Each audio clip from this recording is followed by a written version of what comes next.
Chapter जो start कर रहे हैं अभी हमारे पास में, वो कौन सा चैप्टर है? मोशन। ठीक है, अगर अभी फिजिक्स की बात करें, 9th क्लास की फिजिक्स के अंदर बात करें, तो सबसे पहले जो चैप्टर पढ़ा जाएगा वो है मोशन। ठीक है ना, मोमेंटम। दूसरा जो चैप्टर पढ़ा जाएगा वो है हमारे पास में laws of motion, but book में इसका जो नाम मिलेगा आपको वो मिलेगा फोर्स के नाम से। क्या मिलेगा? फोर्स। क्लियर है? फोर्स की वजह से नाम मिलेगा motion, laws of motion. Next जो चैप्टर आपको जो पढ़ाया जाएगा वो होगा work, energy and power. Work, energy and power पढ़ाया जाएगा। क्लियर है? और जो नेक्स्ट टॉपिक जो आपको पढ़ाया जाएगा, जैसे आप एक बात बताता हूँ, जो मैंने बताया था लॉज ऑफ मोशन, जिसमें फोर्स बोल रहे हो, इसी के अंदर इन्वॉल्व कर लेते हैं एक चीज़ और, उसको बोलते हैं हम फ्रिक्शन। क्या बोलते हैं? फ्रिक्शन भी पढ़ाया जाएगा। वर्क, एनर्जी, पावर पढ़ाया जाएगा। इसी के अंदर एक चीज़ पढ़ाई जाएगी आपको, उसको बोलेंगे हम, चैप्टर जो होगा वो होगा ग्रेविटेशन। क्या पढ़ाया जाएगा? ग्रेविटेशन पढ़ाया जाएगा आपको। और इसके अंदर आपको एक चैप्टर पढ़ाया जाएगा वो होगा हमारा साउंड। क्या पढ़ाया जाएगा? साउंड। ठीक है ना? तो फिजिक्स के अंदर ये मोस्ट इंपॉर्टेंट टॉपिक्स हैं कुछ 9th क्लास के अंदर, जिसको बिल्कुल हम बेसिक लेवल से स्टडी करेंगे। ठीक है ना? साथ के साथ नोट करोगे, आप घर पे करोगे? साथ के साथ घर पे कर लेना वीडियो। हाँ, साथ में करना है ना। 9th क्लास वालों को तो साथ में कर लेना है। वीडियोस को पोज करके कर लेना घर पे, क्या दिक्कत आएगी इसमें? क्या? As you wish. तुम कौन सी क्लास में? कर लो, सारा ज्ञान बटोर लो, मिले उतना ही है।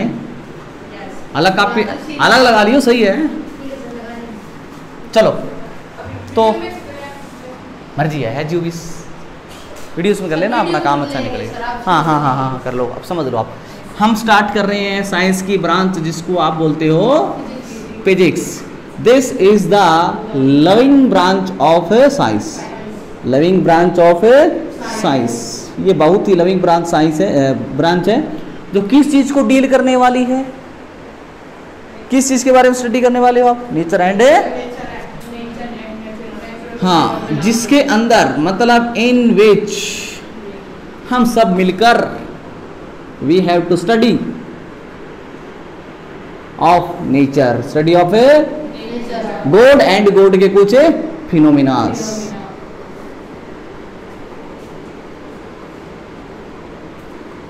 फिनोमिनॉन। ठीक है ना? ये हम स्टडी करने वाले हैं। क्लियर? इस चैप्टर के अंदर समझ में आई बात? ओके। तो यहाँ पर जो कहानी स्टार्ट होती है हमारे पास में, सबसे पहला जो चैप्टर आपको पढ़ाया जाता है वो है मोशन। क्या बोलो? मोशन। ओके, मोशन चैप्टर का नाम है। तो सबसे पहले तो एक बात बताते हैं आपको, मोशन चैप्टर पढ़ रहे हो तो आप मोशन के बारे में ही पता होना चाहिए क्या होता है। ठीक, तो मैं आपको बताता हूँ, मोशन एक रिलेटिव टर्म है। कैसी टर्म है?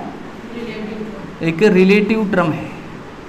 अब रिलेटिव टर्म का मतलब क्या हुआ सर? आप क्या बता सकते हो कोई चीज़ मोशन में है, कौन चीज़ रेस्ट में है? बता सकते हो क्या? मान लो एक बस जा रही है, एक बस है, तुम रोड पे खड़े होकर देख रहे हो, तो आपके हिसाब से बस में बैठा हुआ ड्राइवर किस में है? मोशन में है। आपको भी जा रहा है ड्राइवर, तो बस के साथ उड़ा जा रहा है ना? आपके हिसाब से जो उसके अंदर कंडक्टर होगा वो किस में होगा? ठीक ठीक।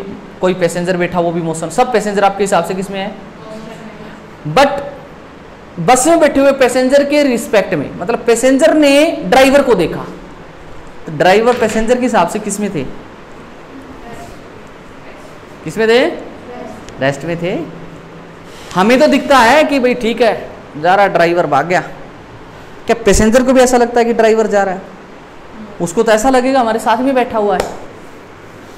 हमारे हिसाब से ड्राइवर मोशन में था, बट बस में बैठे हुए पैसेंजर के हिसाब से जो ड्राइवर है वो किस पे है? रेस्ट पे है। किस पे है? मतलब रुका हुआ है। समझ में आई बात? तो क्या किसी चीज़ को मोशन में कहना, हम कोई चीज़ तसल्ली से कहा जा सकता है कि ये मोशन में ही है ना? ये एक रिलेटिव टर्म है। रिलेटिव का मतलब इसमें ये देखना पड़ेगा कि आप उसको देख कहाँ से रहे हो, आप उसको कहाँ से ऑब्जर्व कर रहे हो, बस में से कर रहे हो या फिर ग्राउंड से कर रहे हो, है ना? That is a relative term. कोई चीज़ मोशन में है तो उसको रेस्ट में लाया जा सकता है, इसमें कोई खास बात नहीं है। कैसे? मैं ग्राउंड पे खड़ा था, कहाँ खड़ा था? देख मैं आपको बोलता हूँ, मैं बोलता हूँ ये कार जो है आगे की तरफ जा रही है, आगे की तरफ कितनी रफ्तार से जा रही है? वो बोला 10 मीटर पर सेकंड की रफ्तार से जा रही थी। और इसके अंदर ये भाई साहब बैठे थे, इसका नाम था राम। क्या नाम था बोलो? राम। और बाहर था श्याम। चल भाई श्याम। श्याम ने बोला राम को कि तू किसके अंदर है? मोशन के अंदर है। तो किसके अंदर है? मोशन के अंदर है। बट थोड़ी देर बाद श्याम ने एक कमाल दिखाया। कमाल क्या दिखाया? कि अंदर जो राम बैठा था, श्याम यहाँ पर था, श्याम ने छलांग लगाई, बस के ऊपर बैठ गया। अब श्याम बोला कि भाई राम तू अब किसके अंदर है? रेस्ट के अंदर। किसके अंदर है? नहीं आया क्या समझ में? अरे कोई भी चीज़ रेस्ट पे है, कोई मोशन में है, हम पक्का थोड़ी बता सकते हैं मोशन में है। समझ में आई बात? वो डिपेंड करता है कि हम उसको कहाँ से ऑब्जर्व कर रहे हैं। क्या बात क्लियर है? क्या कोई चीज़ मोशन में थी तो क्या उसको रेस्ट में भी बनाया जा सकता है? बनाया जा सकता है कि नहीं जा सकता? कोई चीज़ मोशन में है तो उसको रेस्ट पे बनाया जा सकता है, इसमें कोई खास बात नहीं है। और कोई रेस्ट पे है तो उसको मोशन में बनाया जा सकता है। रोड पे पेड़ खड़े हैं, वो किस में है? रेस्ट में। किस में है? बट कार के अंदर बैठ जाओ आप, पेड़ आपको पीछे की तरफ जाते हुए दिखाई देंगे, तो पेड़ किस में आ गए? मोशन। बट रियलिटी में आप खुद मोशन में होते, पेड़ नहीं होते, बट आपको लगता है कि पेड़ मोशन में आ गए। तो कोई चीज़ रेस्ट पे तो उसको मोशन में लाया जा सकता है, मोशन में है तो उसको। तो यहाँ पर रिलेटिव टर्म है। कैसी टर्म है? क्या मेरी बात क्लियर है? ठीक है ना? अच्छे थे। हाँ, एक एक चीज़ बनना ना, अपनी तरफ से इसके बारे में कुछ लिखना चाहो तो लिख सकते हो आप। ठीक है? ये चीज़। तो सबसे पहले हम एक चीज़ पढ़ाते हैं आपको, रेस्ट और मोशन की डेफिनेशन बताते हैं थोड़ा सा। कोई भी चीज़ मोशन में है, कौन सी चीज़ कभी रेस्ट में होगी? कोई भी, अच्छा फिजिक्स में एक वर्ड यूज किया जाता है बार बार में, बॉडी। बायोलॉजी में तो बॉडी का मतलब तो शरीर ही होता है ना अपना, बट आपकी फिजिक्स की लैंग्वेज में बॉडी का मतलब शरीर नहीं होता। अपने वाली बॉडी की बात नहीं कर रहे। बॉडी कोई एक वस्तु है। बॉडी क्या है? इसको ही बॉडी बोल सकते हैं हम। बॉडी समझ रहे हैं ना आप? वस्तु को बोला जाएगा। तो कौन सी बॉडी मोशन में होगी, कब रेस्ट पे होगी, आपको ये पता लगाना। ठीक है? A body is said to be in motion, यानी कि a body is said to be in motion if its position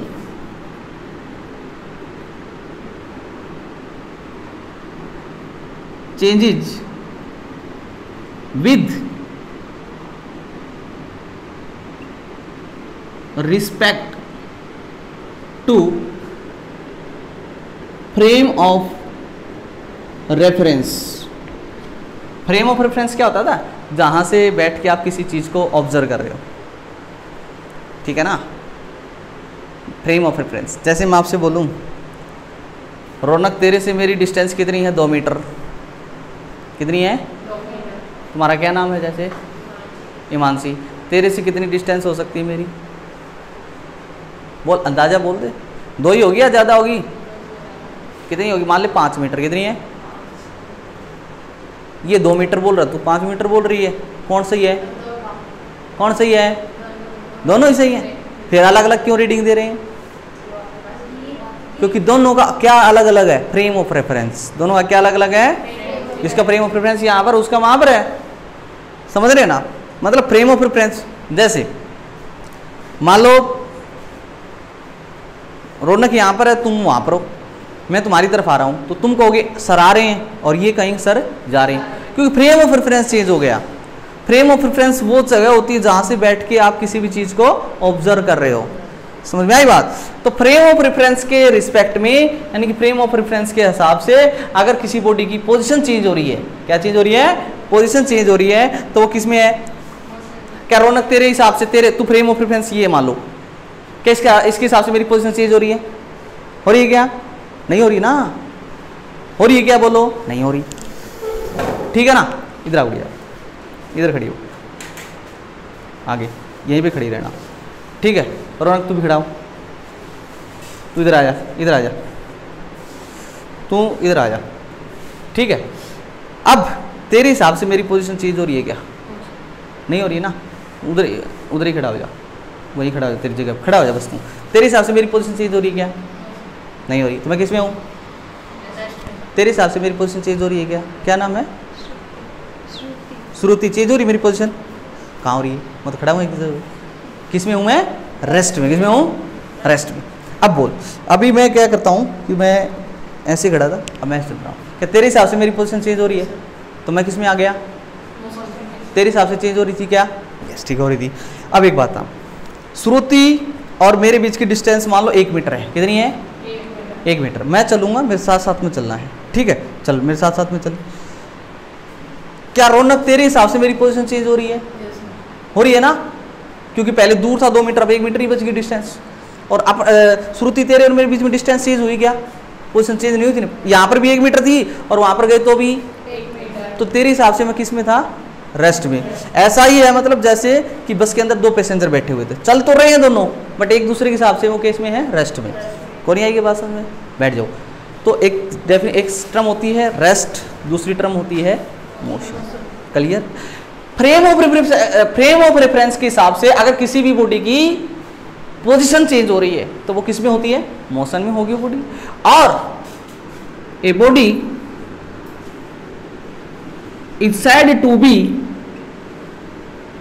eight rest if its position, क्या बोलो? Does not changes with time. Does not changes with time. Timing क्या बोल दो आप? सही definition तो ये टाइम मिलेगा, बुक में आपको विद टाइम मिलेगा। With respect to frame of reference. क्या मेरी बात क्लियर है? क्या बोलो?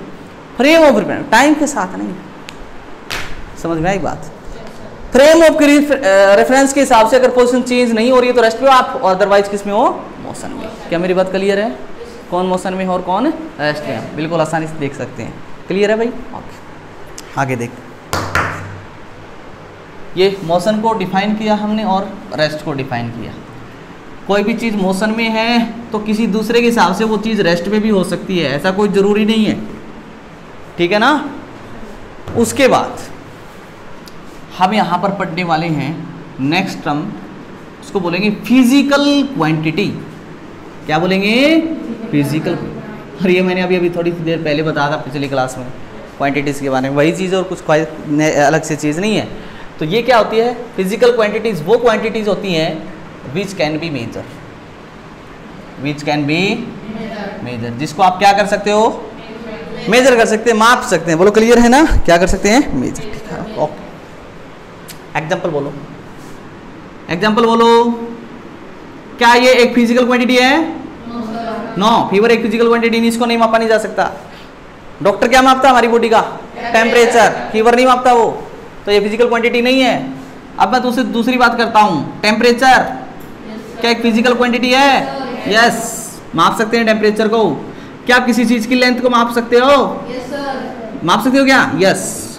मेरे को गुस्सा आ गया, एंगर कितना है, माप सकते हो क्या आप? एक माँ अपने बच्चे से कितना प्यार करती है? 2 किलो 4 किलो, माप सकते हो क्या? नहीं। क्या एरिया माप सकते हो क्या आप? तो फिजिकल क्वांटिटी वो होती हैं जिनको आप माप सकते हो, जिनको नहीं मापा जा सकता वो फिजिकल क्वांटिटीज में थोड़ी इन्वॉल्व होंगे भाई। क्लियर है कि नहीं मेरी बात?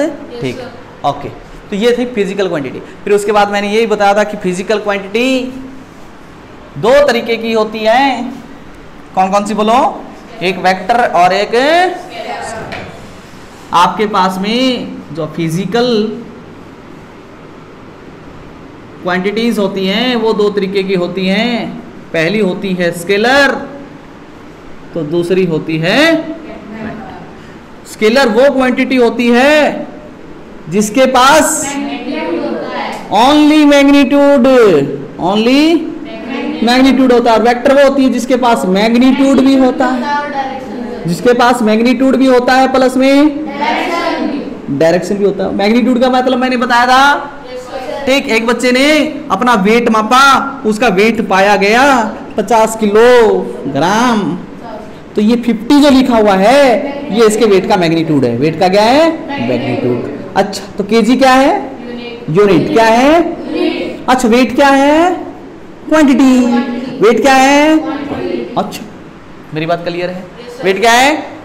वेट क्या है?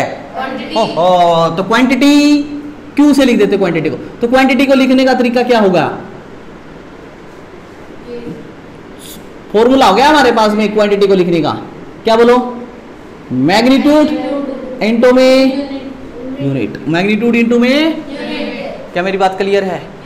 मैग्नीट्यूड और डायरेक्शन दोनों होते हैं, उसको वेक्टर क्वांटिटी बोलोगे। जिसके पास ओनली मैग्नीट्यूड होता है उसको चैप्टर कौन सा पढ़ रहे हो? मोशन।